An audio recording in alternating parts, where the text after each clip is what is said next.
Aku tak ingat lagi kejadian apa yang menimpaku dan bayiku di rahim. Aku melihat sosok wanita bergaun merah sedang menggendong bayi. Di hadapanku hadir kakek malaikat yang menolongku di Gunung Lawu saat itu. Kakek memberikan seorang bayi kepadaku. Aku takut melihat bayiku sendiri. Aku mencari di mana bayiku berada. Bu, apa ibu sudah siap melihat bayi ibu? Ya Rob, ada apa dengan bayiku? Hatiku tak karuan dengan jantungku berdetak sangat kencang. Apa ini benar bayiku? Assalamualaikum warahmatullahi wabarakatuh. Apa kabar teman-teman semua? Semoga teman-teman dalam keadaan baik-baik saja tentunya. Semoga teman-teman dilimpahkan rezeki dan diberi kesehatan selalu. Untuk teman-teman jangan lupa like, komen, subscribe, dan tekan tombol loncengnya. Kembali lagi dengan kami, Sultan Prabu, dalam segmen Cerita Mistis Pendakian. Aku masih tak menyangka bahwa dia adalah pendaki yang mengalami nasib yang sama denganku. Sungguh malang nasibnya. Aku tak bisa membayangkan jika aku ada di posisi dia. Lagi-lagi, aku harus banyak bersyukur karena Allah masih sayang denganku dan masih memberikan perlindungan untukku. Sekarang kamu sudah lebih tenang kan? Mas Andi sepertinya sangat mengkhawatirkan keadaanku. Tubuhku memang masih lemas sekali. Ditambah perutku yang tak karuan, mual, perih, jadi satu. Aku memutuskan untuk mengajak suami dan orang tuaku pulang ke rumah karena aku ingin sekali istirahat. Kami pun berpamitan dengan Pak Haikal dan mengucapkan banyak terima kasih karena sudah membuatku menghadapi ujian ini. Singkat cerita, kami tiba di rumah pukul 18 waktu Indonesia Barat. Orang tuaku menginap di rumahku karena khawatir aku kenapa-napa lagi. Kami melaksanakan sholat maghrib berjamaah dan aku tak lupa membaca doa yang diberikan oleh Pak Haikal agar hati dan pikiranku tenang. Semoga aku tidak diganggu oleh makhluk itu lagi. Waktu terus berjalan dan perutku pun semakin membesar. Saat ini kehamilanku sudah menginjak 8 bulan. Usai aku berobat ke Pak Haikal, alhamdulillah selama 3 bulan hidupku tenang dan tidak ada lagi gangguan yang datang.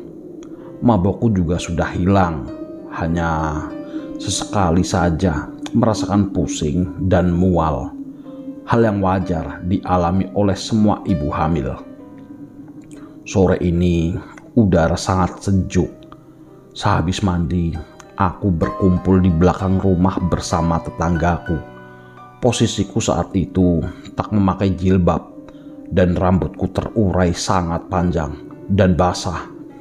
Aku sambil membawa sisir karena ingin meminta tolong tetanggaku untuk menggulung rambut panjangku. Aku tak pernah berpikiran macam-macam. Waktu menunjukkan pukul jam 17 waktu Indonesia Barat. Aku pun masih berkumpul dengan tetangga-tetanggaku sambil melihat anak-anak bermain sepeda. Setelah mendekati azan maghrib, aku mulai masuk rumah dengan suamiku masih di jalan pulang dari kantor. Aku melaksanakan sholat maghrib sendirian dan aku membaca ayat suci Al-Quran seusai sholat wajib. Itu rutinitas yang sering aku lakukan dari dulu remaja. Tak lama kemudian kepalaku mendadak pusing, perutku mual luar biasa, dan badanku kembali merasakan hawa panas. Sungguh panas sekali. Tak pernah aku merasakan sebelumnya. Panasnya bukan seperti orang demam, tapi panasnya seperti berada di dekat bara api. Aku segera menelpon suamiku agar segera pulang. "Mas, kamu udah di mana?" "Bentar lagi sampai, Yang. Sekitar 10 menit lagi. Kamu mau makan apa?" "Mas, tubuhku kembali panas lagi seperti berada di dekat api, Mas. Panas sekali. Kepalaku berat." Seketika Mas Andi langsung mematikan telepon. Aku tak tahu mengapa. Mungkin dia panik dan mempercepat laju kendaraannya agar segera sampai rumah. Selang beberapa menit, benar saja dia sudah sampai rumah. Cepat sekali. "Assalamualaikum, Yang. Aku pulang." "Waalaikumsalam." Aku membuka pintu dan Mas Andi langsung memegang keningku. "Tapi tubuhmu tak demam, Yang?" "Tapi hawanya panas sekali, Mas." Aku langsung masuk ke kamar dan menutup seluruh tubuhku dengan selimut tebal, super tebal sekali. Aku menggigil hebat dan mataku terus terpejam. "Yang, kamu kenapa?" "Mas, badanku lemes, dingin sekali, Mas." "Loh, kok badan kamu panas banget, Yang? Ada yang tak beres lagi nih." Aku mendengar Mas Andi menelpon Ustadz Harun agar datang ke rumah secepat mungkin. Dia sangat panik melihatku yang semakin lama kondisi tubuhku semakin menurun. "Mas, tubuhku lemas sekali. Mataku sudah tak bisa dibuka, Mas." Suaraku terbata-bata dan nafasku mulai tersendat-sendat. Tubuhku menggigil hebat. "Yang, kamu sabar ya. Ustadz sedang di jalan menuju sini, Yang. Kamu sabar ya. Kamu harus kuat, Yang. Demi aku, demi anak kita." Aku juga sudah menelpon ambulans agar cepat membawa kamu ke rumah sakit. Kamu yang sabar ya."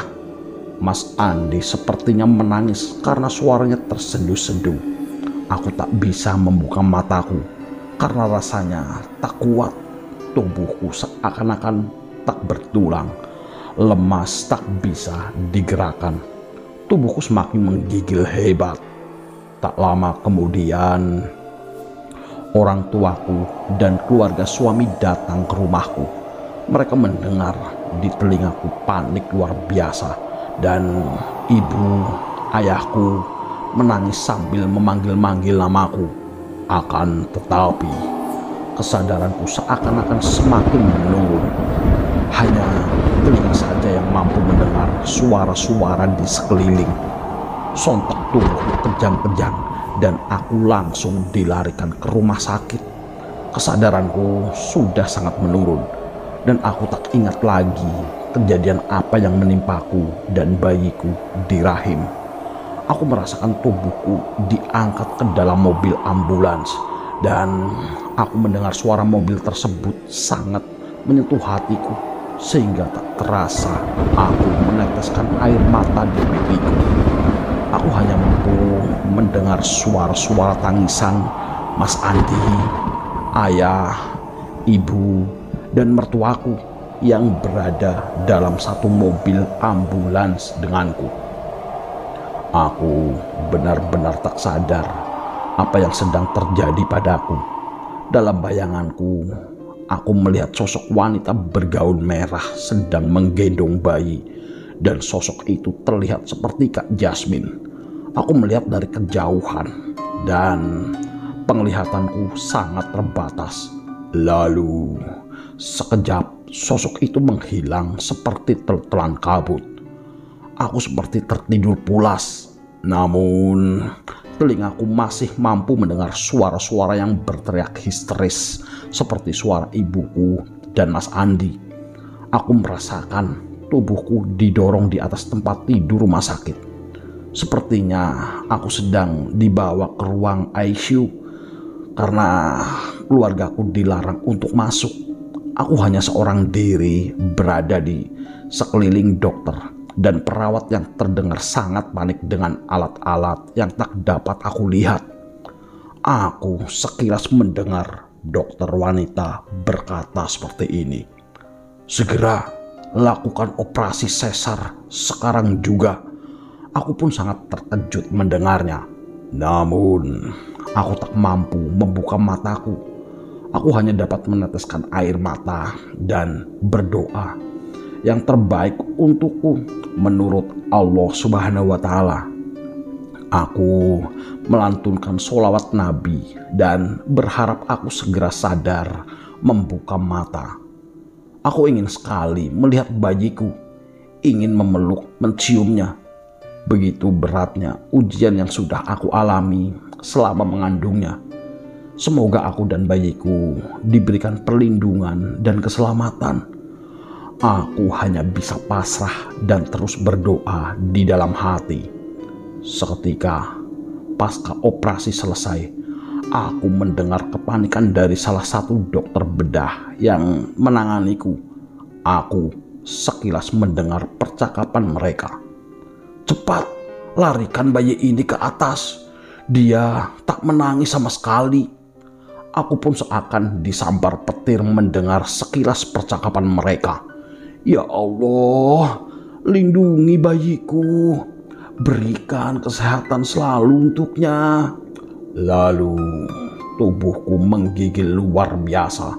Dan lebih anehnya lagi, suara-suara dokter dan perawat sudah tidak terdengar lagi di sampingku. Aku hanya ditinggal sendiri di ruang operasi dengan tubuh yang menggigil dan tak sadarkan diri. Ya Allah, kemana orang-orang di sini? Kenapa aku ditinggal sendiri di sini? Aku menangis dan ingin menjerit. Namun tubuhku tak bisa bergerak sama sekali. Mataku tak bisa terbuka dan seakan seluruh tubuhku terkunci. La haula wala quwata illa billah. Aku berusaha berontak hebat dan menjerit membaca lafaz tersebut berulang-ulang. Lalu sontak aku terkejut luar biasa. Di hadapanku hadir kakek malaikat yang menolongku di Gunung Lawu saat itu. "Kakek, aku sangat merindukanmu, kek. Kakek, bantu aku. Tolong aku, kek." Kakek hanya tersenyum kepadaku, lalu mengusap-usap kepalaku. Aku menangis jadi-jadinya karena dadaku terasa sesak sekali meratapi semua ujian yang selalu datang bertubi-tubi dalam hidupku.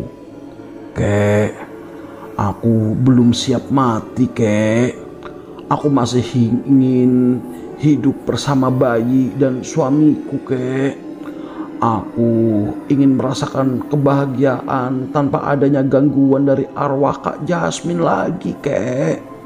Mohon bantu aku, kek." Lalu tiba-tiba kakek memberikan seorang bayi kepadaku. Aku tak tahu bayi ini dari mana dan anak siapa. Kakek mengusap-usap kepalaku lagi, lalu sekejap menghilang tanpa jejak. Dan seketika itu tubuhku kembali kejang-kejang. Lalu dokter dan perawat berlari menghampiriku dan memasang semua alat pernafasan dan lain-lain ke tubuhku. Ku dengar tangisan dari semua keluarga besarku, termasuk suamiku tercinta. Aku mendengar Mas Andi berbisik di telingaku, "Sayang, kamu harus berjuang demi Dede dan aku." Suara Mas Andi terbata-bata dan aku sangat dengan jelas mendengar. Tubuhku terpasang oleh kabel-kabel dan saat itu aku tak tahu kondisi bayiku di ruang NICU lantai atas. Kami terpisah jauh di ruang berbeda dan aku ingin sekali memeluknya. Air mataku terus mengalir. Sampai kapan aku seperti ini? Aku hanya bisa terbaring lemah dan hanya telingaku yang mampu mendengar tanpa adanya gerakan sekalipun. Ya Rob, kembalikan kesadaranku seperti sedia kala. Ampuni segala kesalahanku ya Rob. Aku menangis sejadi-jadinya dan ingin rasanya aku berteriak melepas segala kelelahan dalam batin ini. Aku mencoba untuk berontak dan seketika jari-jariku perlahan bergerak sedikit demi sedikit. Aku terus berusaha menggerakkan perlahan anggota tubuhku. Sedikit demi sedikit aku sudah bisa menggeser kakiku dan mencoba untuk mengangkat tanganku yang dipenuhi oleh kabel dan alat-alat medis lainnya. Aku hanya sendiri di ruangan ini.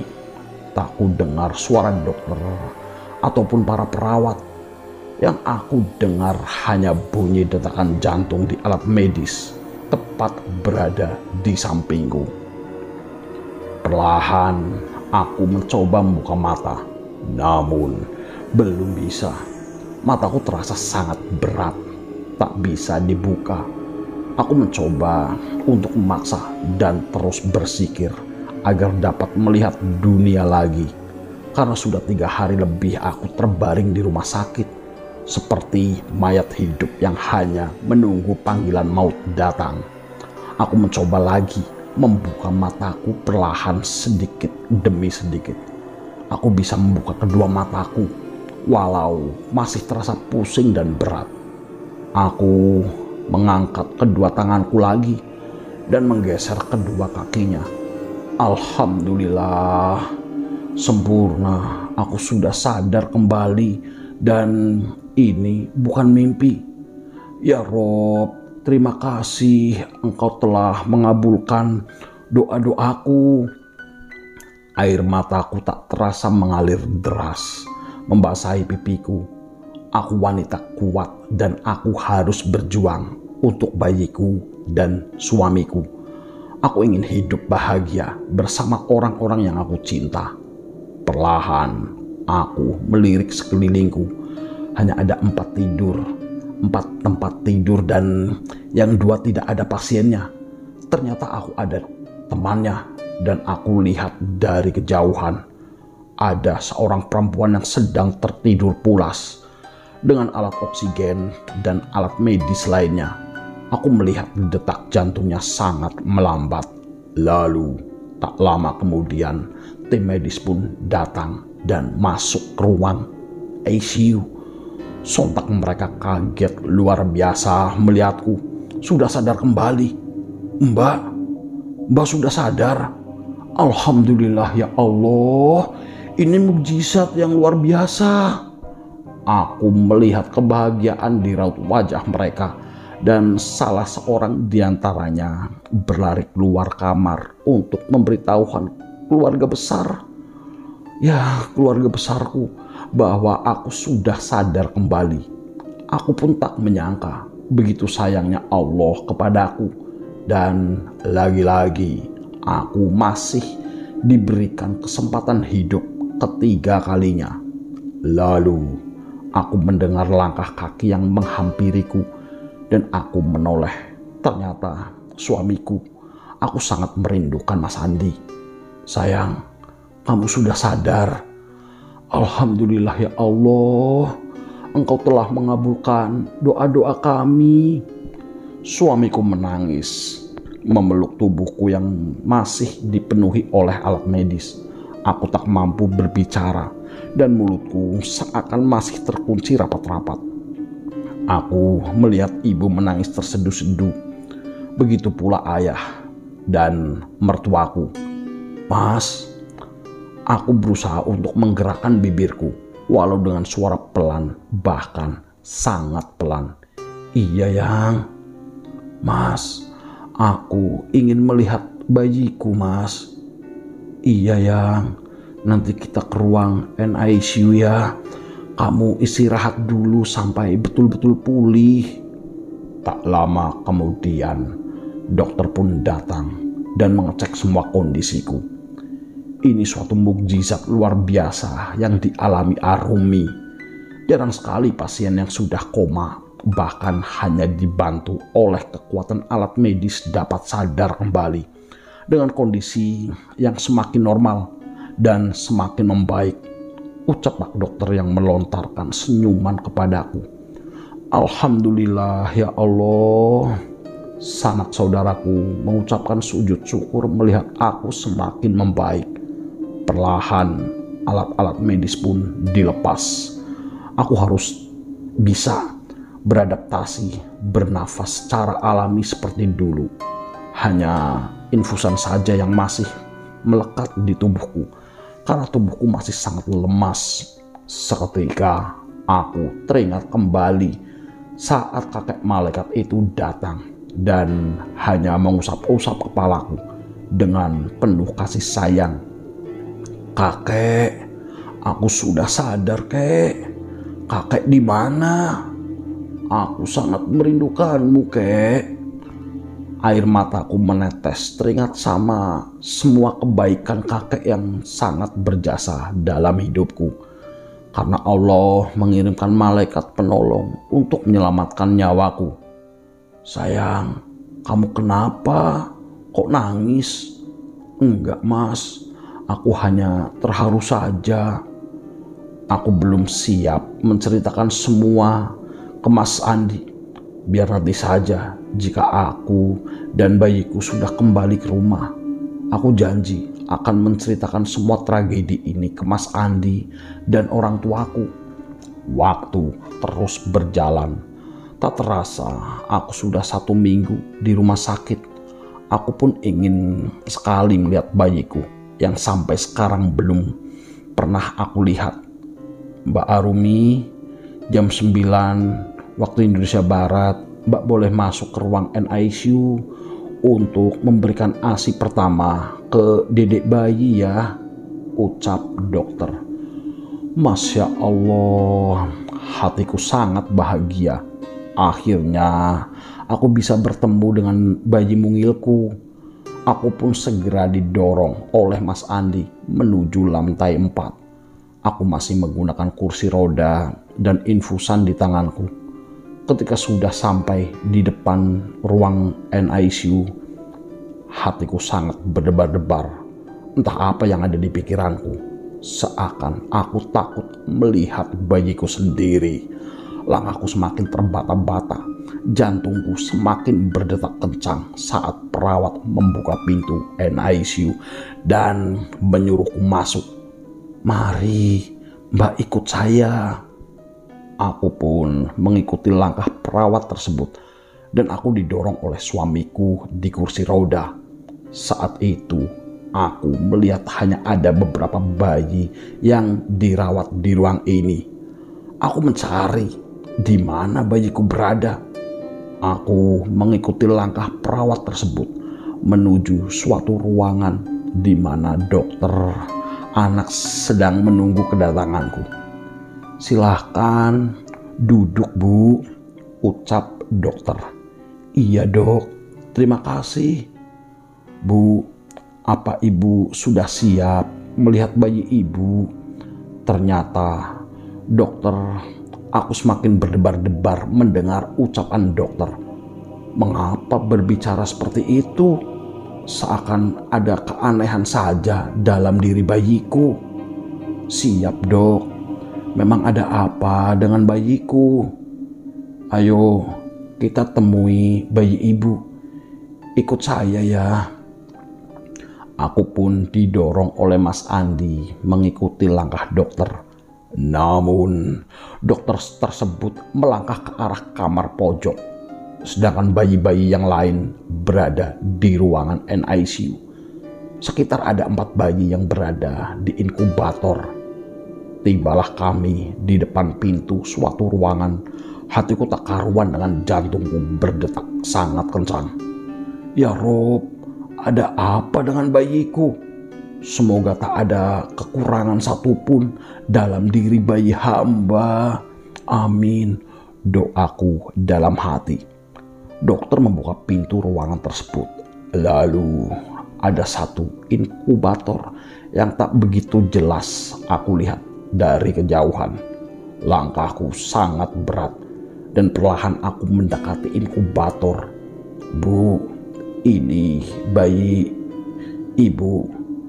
Bagaimana bu perasaan ibu? Dok, apa ini benar bayiku? Dokter tersebut hanya mengangguk saja dan tersenyum. Mas Andi pun tersenyum bahagia. Allahu Akbar, terima kasih ya Rob. Aku kaget luar biasa dan sontak aku langsung mencium bayi mungilku yang berjenis kelamin laki-laki. Bayiku sangat mungil dengan berat hanya 2 kilogram karena lahir secara paksa di usia kehamilan 8 bulan. Kulitnya sangat putih bersih dengan rambut yang hitam lebat serta mata yang sipit dan pipi yang tembem sekali. Aku melihat bayiku sedang asik memainkan jarinya ke mulut. Sepertinya dia haus. Aku langsung menggendongnya dan memberikannya ASI untuk yang pertama kalinya. Walau ASIku belum banyak, tapi aku akan tetap memberikan ASIku untuk bayi mungilku.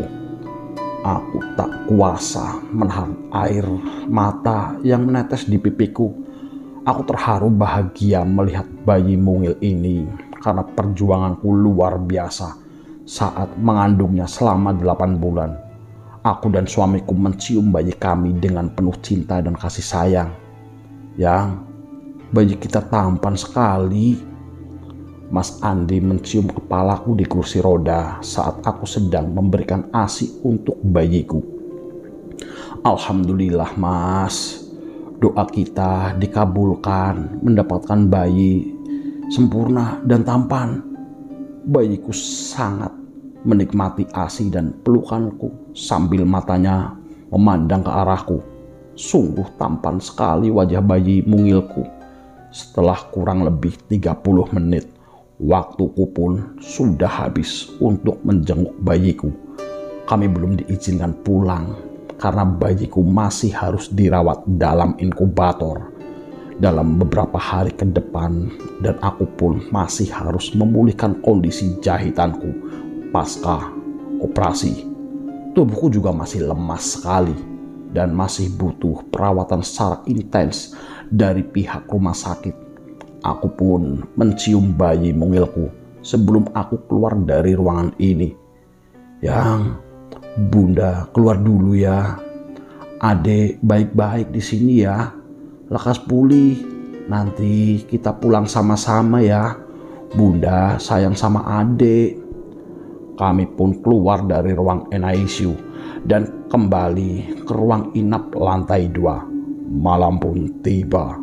Aku hanya ditemani oleh Mas Andi di kamar ini, sedangkan orang tua dan keluarga besarku pulang karena batas di atas jam 8 tidak diperbolehkan menjenguk pasien, dan yang boleh menginap hanya 1 orang di kamar pasien. Mas Andi pun setia menemaniku, menyuapiku makan dan menuntun ke kamar mandi untuk mengganti pembalut. Aku pun diharuskan oleh dokter untuk berjalan sendiri saat hari kedua pasca operasi sesar. Sungguh berat sekali, namun aku harus kuat dan tidak merasakan sakitnya jahitan ketika aku membayangkan bayi mungilku yang begitu tampan.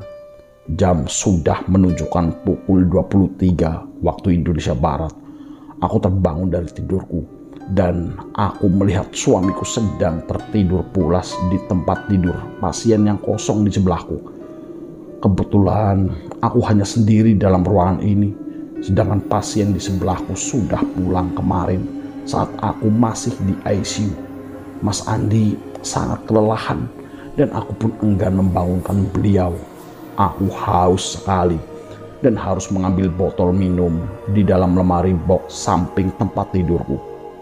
Seketika bulu kuduku merinding hebat, badanku bergetar dan panas dingin. Mas, bangun mas. Tapi Mas Andi masih saja tidur dan tidak mendengar panggilanku. Mas, bangun mas, aku takut. Aku menampar punggung suamiku dan akhirnya dia terbangun. Sayang, kamu kenapa? Maaf, aku ketiduran. Mas, baru saja aku melihat ada rambut panjang di belakang jendela itu dan wajahnya menghadap ke belakang.